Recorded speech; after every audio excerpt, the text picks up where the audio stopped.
छात्रों, स्वागत है आपका अपने YouTube चैनल एफएमसी खैर अलीगढ़ में। पिछले वीडियो में हमने आपको नैनसर्ट समीकरण और साम्य स्थिरांक के बारे में बताया था। तो साम्य स्थिरांक और नैनसर्ट समीकरण का आपको न्यूमेरिकल भी कराए थे। उसके बाद अब हम ध्यान देते हैं वैद्युत चालक। वैद्युत चालक क्या होते हैं? देखो, बात करें हम कुल विद्युत चालकता की, तो विद्युत चालकता जो होती है उसका परास होता है 10⁻7 ओम प्रति मीटर से 10⁻−20 ओम प्रति मीटर। भाई फर्स्ट चैप्टर में हमने पढ़ा था ठोसों के विद्युतीय गुण में, वहाँ हमने पढ़ा था विद्युत चालकता का जो परास होता है वो होता है 10⁻7 ओम प्रति मीटर से 10⁻−20 ओम प्रति मीटर तक। तो बात करें हम वैद्युत चालक, या इसको कह देते हैं हम सुचालक, तो यानी वे पदार्थ जिनमें विद्युत धारा आसानी से प्रवाहित हो सकती है, जैसे कॉपर है, एल्युमिनियम है, चांदी है, सोना है, ये सभी धातुएं क्या होती हैं जिनमें विद्युत धारा आसानी से प्रवाहित हो जाती है। यानी वे पदार्थ जिनमें विद्युत धारा आसानी से प्रवाहित हो जाए उन्हें हम वैद्युत चालक या फिर सुचालक कहते हैं। इनमें चालकता का परास 10⁻4 ओम प्रति मीटर से 10⁻7 ओम प्रति मीटर तक होता है। यानी दोनों ही परास क्या होते हैं? पॉजिटिव पॉजिटिव होता है। इनमें क्या कहलाते हैं वो? सुचालक या वैद्युत चालक। बात करते हैं नंबर 1, नंबर 2 था हमारा विद्युत रोधी। देखो, जैसे कि नाम से पता है विद्युत रोधी यानी विद्युत को रोकने वाला, ऐसा पदार्थ जिसमें से विद्युत धारा प्रवाहित न हो सके, विद्युत धारा का संचालन न हो सके, विद्युत धारा का चालन न हो सके, वे पदार्थ क्या कहलाते हैं? विद्युत रोधी या फिर कुचालक कहलाते हैं। क्या कहलाते हैं? विद्युत रोधी या फिर। इनमें परास जो होता है वो 10⁻−10 ओम प्रति मीटर से 10⁻−20 ओम प्रति मीटर तक होता है। यानी दोनों ही क्या होते हैं? नेगेटिव। जब दोनों ही नेगेटिव होंगे विद्युत वहाँ प्रवाहित होगी ही नहीं। जैसे कांच है, मोम है, लकड़ी है, ये सभी क्या होते हैं जिनमें से विद्युत धारा प्रवाहित नहीं हो सकती है। बात करते हैं नंबर 3 आता है अर्धचालक।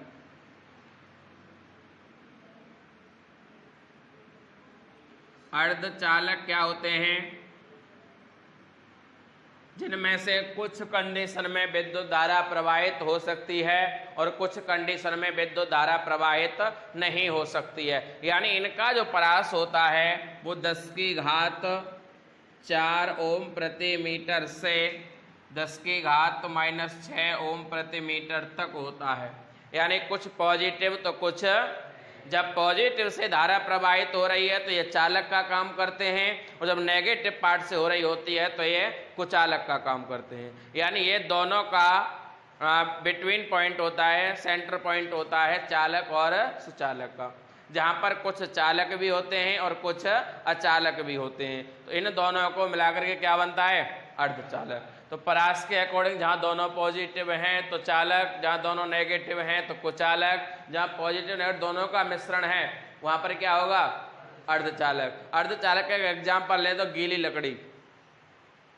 गीली लकड़ी में यदि विद्युत धारा प्रवाहित करेंगे तो उसमें कुछ जगह पर झटके लगेंगे, करंट लगेगा, कुछ जगह पर नहीं लगेगा, क्योंकि वहाँ पर समान मात्रा में जल नहीं होता है उसमें उपस्थित। जिस स्थान पर जल उपस्थित होगा वहाँ पर विद्युत धारा हमें महसूस होगी, और जहाँ पर जल उपस्थित नहीं होगा वहाँ विद्युत धारा हमें महसूस नहीं होगी।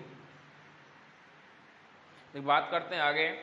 आगे आता है कि किसी भी पदार्थ में विद्युत धारा का संचालन करने के लिए, किसी भी पदार्थ में विद्युत धारा का संचालन करने के लिए मुख्यतः 2 बिंदुओं पर ध्यान दिया जाता है। वो 2 बिंदु कौन से हैं? देखिए, नंबर 1 पहला तो है कि वहाँ पर वैद्युत वाहक की उपस्थिति होनी चाहिए। और नंबर 2 है वैद्युत वाहक को एक स्थान से दूसरे स्थान पर ले जाने के लिए वैद्युत वाहक को एक स्थान से दूसरे स्थान पर ले जाने के लिए बल भी होना चाहिए। देखो, वैद्युत वाहक की उपस्थिति, वैद्युत वाहक क्या होते हैं? ऐसे वाहक होता है एक तरह का वाहन, यानी ऐसा वाहक जिसके द्वारा विद्युत ऊर्जा का परिचालन किया जा सके। वाहक जैसे इलेक्ट्रॉन होता है, ठीक है भाई। विद्युत धारा का संचालन किसके द्वारा होता है? इलेक्ट्रॉनों के द्वारा। किसके द्वारा होता है? इलेक्ट्रॉनों के द्वारा ही विद्युत धारा का संचालन होता है। और यदि हम कहें तो मुख्य रूप से पार्टिसिपेट विद्युत वाहक क्या होता है? इलेक्ट्रॉन होते हैं। मैं एक एग्जाम्पल के तौर पर समझा दूं कि मानो ये, मैं पहले भी समझा चुका हूं वैसे, मानो ये कि हमारा स्विच हो गया, ऑन ऑफ स्विच हो गया, और ऑन ऑफ स्विच के बाद हमने उसको एक पंखे से जोड़ दिया, ठीक है। हमारा एक पंखे से इसको वायर के द्वारा जोड़ दिया, ठीक है।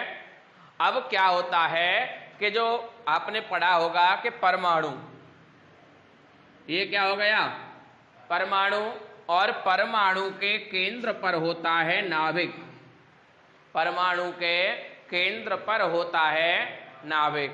नाभिक में होते हैं न्यूट्रॉन और प्रोटॉन, और इलेक्ट्रॉन इसके बाहर मूविंग करते रहते हैं, चक्कर लगाते रहते हैं।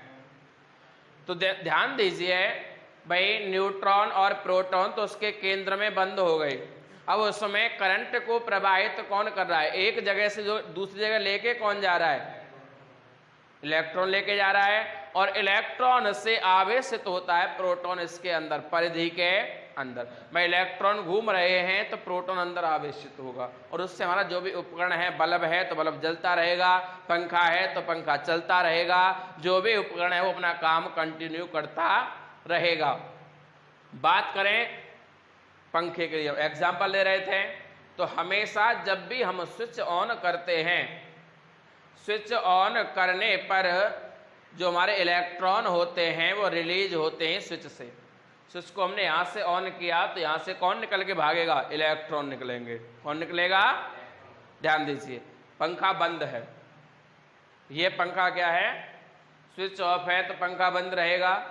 एक बात और ध्यान दें, यदि लाइट आ रही है और स्विच हमने ऑफ कर दिया, फिर भी यहाँ पे हमें करंट महसूस होगा, क्योंकि इसमें प्रोटॉन तो रहते हैं ना।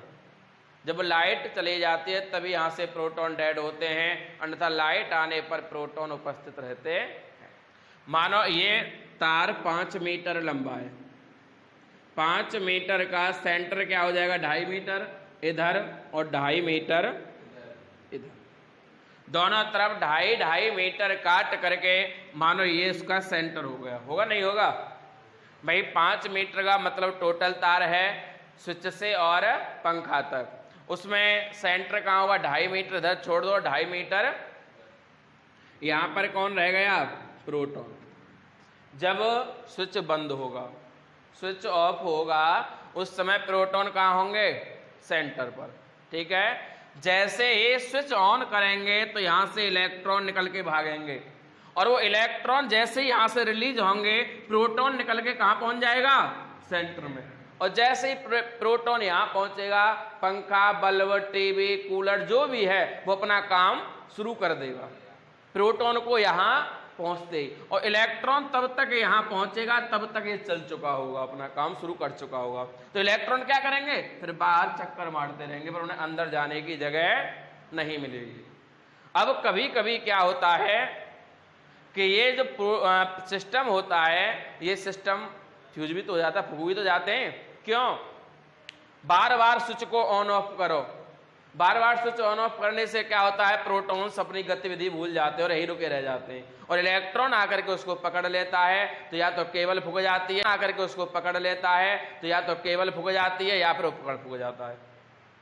कभी कभी क्या होता है कि अचानक एक साथ वोल्टेज बढ़ गए, एक साथ वोल्टेज बढ़े तो अंदर वाले प्रोटॉन को तो कुछ पता नहीं है, वो तो घर में अंदर बैठा है, पता किसको पड़ेगा, इलेक्ट्रॉन को।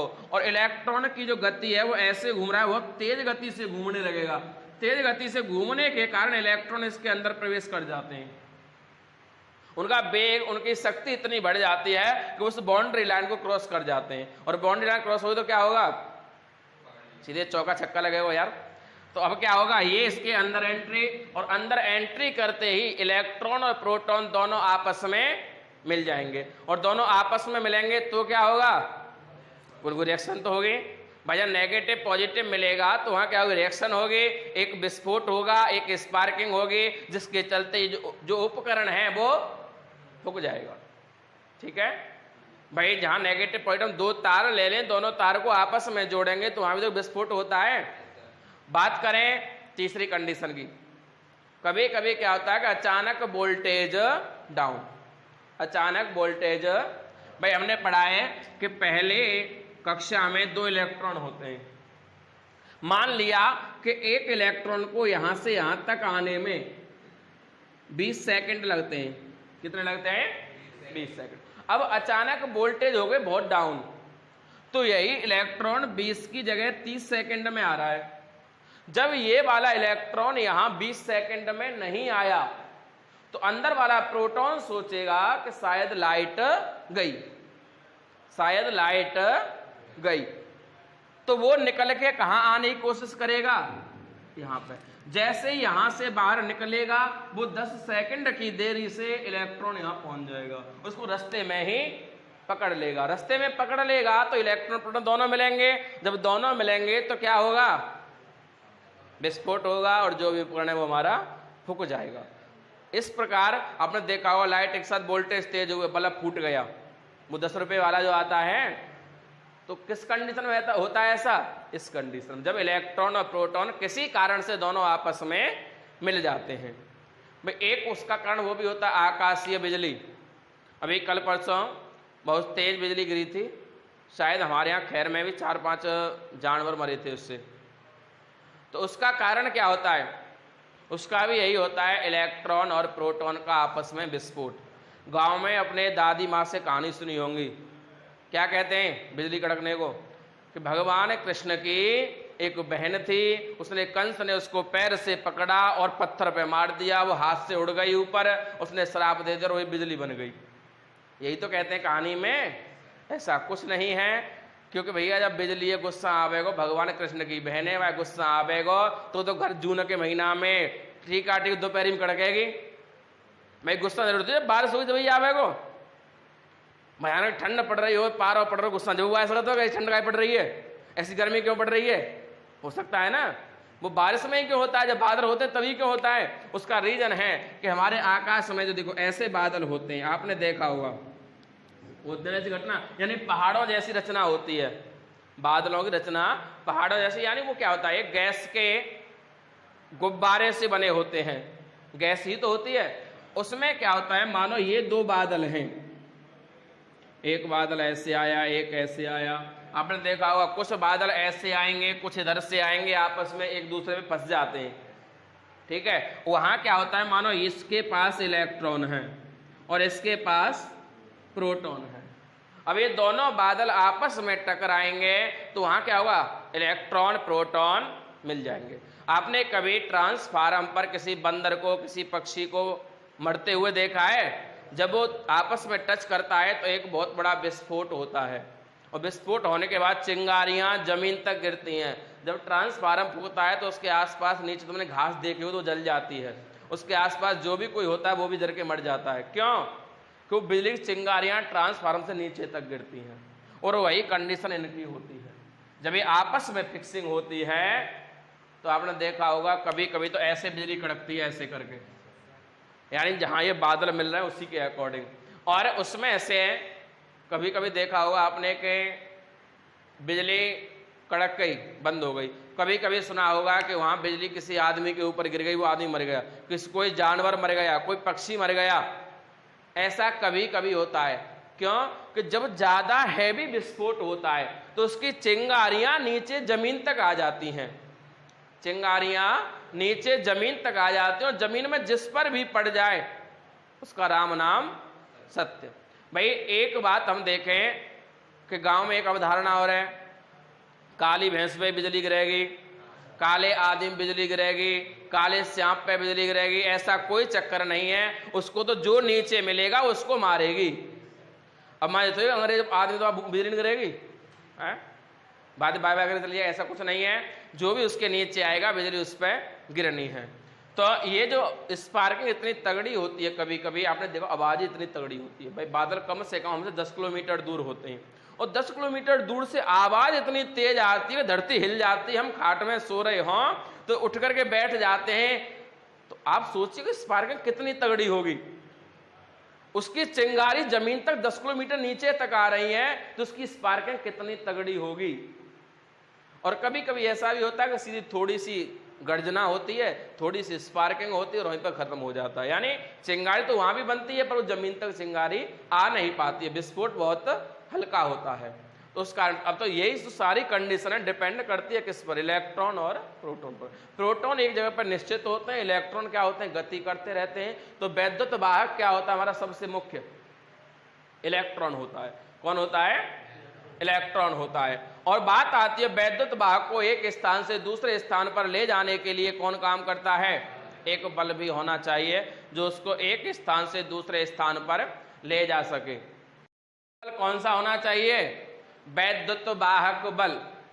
वैद्युत वाहक बल। और वैद्युत वाहक बल में आप लोगों को पीछे पढ़ा चुका हूं, क्या होता है कि एक किसी भी वैद्युत रासायनिक सेल में कुछ अर्ध सेल होते हैं, और उन अर्ध सेलों को मिलाकर के क्या बनता है, उन अर्ध सेलों के अलग अलग इलेक्ट्रोड होते हैं, और दोनों ही इलेक्ट्रोडों के विभवों के अंतर को हम वैद्युत वाहक बल या सेल विभव या सेल वोल्टता कहते हैं। भाई एक सेल में दो इलेक्ट्रोड, दोनों इलेक्ट्रोडों के विभवों के अंतर को ही हम वैद्युत वाहक बल कहते हैं। तो वह बल भी वहां पर होना चाहिए जो बल वैद्युत वाहक यानी वैद्युत वाहक या इलेक्ट्रॉन उसको एक स्थान से दूसरे स्थान पर ले जा सके, ऐसा बल भी हमारे पास होना चाहिए। यदि वैद्युत वाहक बल नहीं होगा, बल न होने का कारण है कि पहला इलेक्ट्रोड और दूसरा इलेक्ट्रोड, इस पर भी 100 वोल्टेज और इस पर भी, अब दोनों पे समान वोल्टेज है, तो ना तो इसको इसकी सहायता की आवश्यकता है और ना इसको इसकी सहायता की आवश्यकता है। जब सहायता की आवश्यकता ही नहीं है तो करंट एक जगह से दूसरी जगह जाएगा ही क्यों? पर मैंने लिखवाया था कि वैद्युत रासायनिक सेल में दो अर्धचालक होते हैं, दोनों अर्धचालकों के अलग अलग इलेक्ट्रोड होते हैं, और दोनों इलेक्ट्रोडों पर भिन्न भिन्न आवेश होता है, विभव होता है भिन्न भिन्न। यदि यहाँ 100 तो यहाँ क्या होगा, 80 होगा। अब इन दोनों से करंट बनाएंगे तो यहाँ पे एक समान मात्रा करनी पड़ेगी। समान मात्रा क्या होगी, यहाँ से 10 को घटाना पड़ेगा और यहाँ 10 को जोड़ना पड़ेगा, दोनों के पास 90 हो गए। पर यहाँ से 10 को यहाँ तक ले जाने वाला तो कोई होना चाहिए, वो कौन होगा? वैद्युत वाहक होगा। कौन होगा? और ये जो बल होगा यहाँ से लगेगा वो क्या कहलाएगा? वैद्युत वाहक बल कहलाएगा। ठीक है, तो बात करते हैं अब आगे वैद्युत अपघटनी चालकत्व या वैद्युत अपघटनी विलयनों का चालकत्व भी कह देते हैं इसको। तो वैद्युत अपघटनी चालकत्व क्या होता है कि किसी भी विलयन में या उसकी गलित अवस्था में विद्युत धारा के प्रवाहित होने की क्षमता, यानी किस गति से, किस शक्ति से, किस तरीके से विद्युत धारा प्रवाहित हो रही है, किसमें? विलयन में। विद्युत धारा के प्रवाहित होने की क्षमता क्या कहलाती है? वैद्युत अपघटनी, यानी विद्युत धारा के प्रवाहित होने की क्षमता क्या कहलाती है? वैद्युत अपघटनी चालकत्व कहलाती है। और वैद्युत अपघटनीय चालकत्व को हम C से डिनोट करते हैं। किससे डिनोट करते हैं? C से। अब बात करते हैं कि वैद्युत अपघटनीय चालकत्व होता है, ये ओम के नियम पर डिपेंड करता है। किस पर करता है? ओम के नियम पर। ओम का नियम क्या होता है? ओम का नियम कहता है कि जो वैद्युत धारा होती है, वो वैद्युत धारा जो होती है वो प्रतिरोध के व्युत्क्रमानुपाती होती, प्रतिरोध के, यानी विद्युत धारा बढ़ेगी तो प्रतिरोध को कम होना पड़ेगा, और यदि प्रतिरोध बढ़ेगा तो विद्युत धारा कम हो जाएगी। भाई हम एक तार ले लें, अब आप एक तार ले लो, मानो यहां हमारा इन्वर्टर रखा हुआ है और इन्वर्टर पर क्या है कि यहां से एक तार लगा के यहां हमने एक बल्ब लगा दिया, इसकी दूरी 10 मीटर है। दूसरा एक बल्ब हमने यहां से यहां लगाया, इसकी दूरी 50 मीटर है। अब आप वोल्टेज चेक करें, यदि यहां पर 200 वोल्टेज होंगे तो यहां पर वही 170-175 वोल्ट मिलेंगे। ठीक है ना? क्यों? कि जब प्रतिरोध बढ़ गया, दूरी बढ़ गई, तो विद्युत धारा कम हो जाएगी। प्रतिरोध होता है हमारा एक जो प्रतिरोध, प्रति उसको रोके, यानी लेंथ ऑफ वायर, इसको हम प्रतिरोध भी कह सकते हैं। यानी एक जो हमारा तार है उसकी लंबाई या उसका प्रकृति। भाई यही तार यदि चांदी का होता तो यहां पूरे 200 वोल्ट ही मिलती हमें। यही तार कॉपर का है तो हमें मानो 180 वोल्ट मिल रहे हैं। यही तार यदि एल्युमिनियम का होगा तो 160 वोल्ट ही मिलेंगे, और यहीं पर यदि लोहे का तार लगाए तो हमें 100 वोल्ट भी नहीं मिलेंगे। यानी जिसके द्वारा हम विद्युत धारा प्रवाहित कर रहे हैं वही विद्युत प्रतिरोध है, और डिपेंड करता है किस पर? उसकी प्रकृति पर, कि किस चीज का बना हुआ है, कैसा बना हुआ है, उसकी लंबाई पर, उसके ताप पर। कुछ तार ऐसे होते हैं कि उनमें कुछ समय विद्युत धारा प्रवाहित कर दी जाए तो गर्म पड़ जाते हैं। जितना गर्म पड़ेगा, तापमान जितना बढ़ेगा, विद्युत धारा उतनी ही कम हो जाएगी। कुछ तार ऐसे हैवी होते हैं, हैवी वाले, उनमें लगातार विद्युत धारा प्रवाहित करते रहो फिर भी गर्म नहीं पड़ते हैं, उनकी अच्छी क्वालिटी होती है। तो यानी डिपेंड करता है प्रकृति पर, विद्युत धारा पर के उसकी प्रतिरोध की प्रकृति पर, ताप पर, और उसके गुणों पर, उसकी लंबाई पर। तो यानी ये क्या है? अब ओम का नियम कहता है कि यदि विद्युत धारा बढ़ेगी तो प्रतिरोध हमें घटाना पड़ेगा। अब बात करते हैं, तो यानी विद्युत धारा जो होती है वो व्युत्क्रमानुपाती होती है किसके? प्रतिरोध के, ओम के नियमानुसार।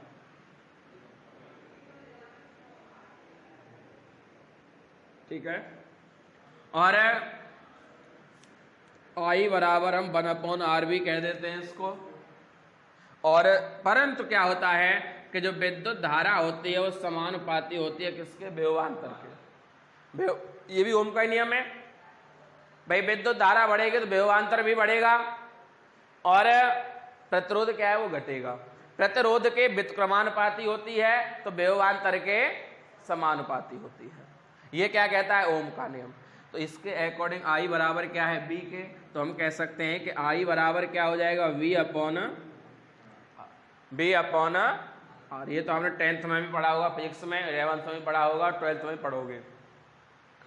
तो I इक्वल टू VR। अब बात करते हैं चालकत्व की। तो चालकत्व का फॉर्मूला क्या होता है?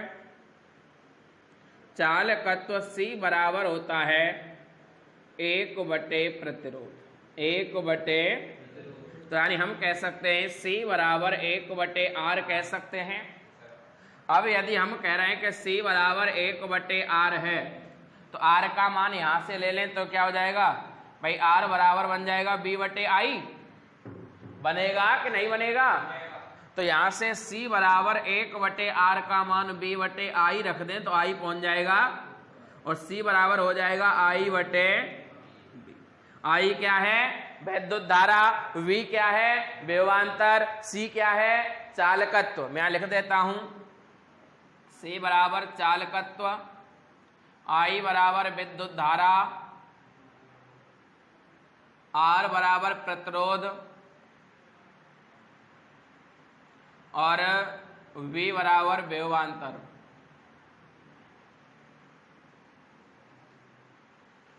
ठीक है, तो यानी हम बात करते हैं कि वैद्युत अपघटनीय चालकत्व पूर्ण रूप से डिपेंड करता है ओम के नियम पर, और ओम का नियम कहता है कि विद्युत धारा व्युत्क्रमानुपाती होती है प्रतिरोध के और समानुपाती होती है विभवांतर के।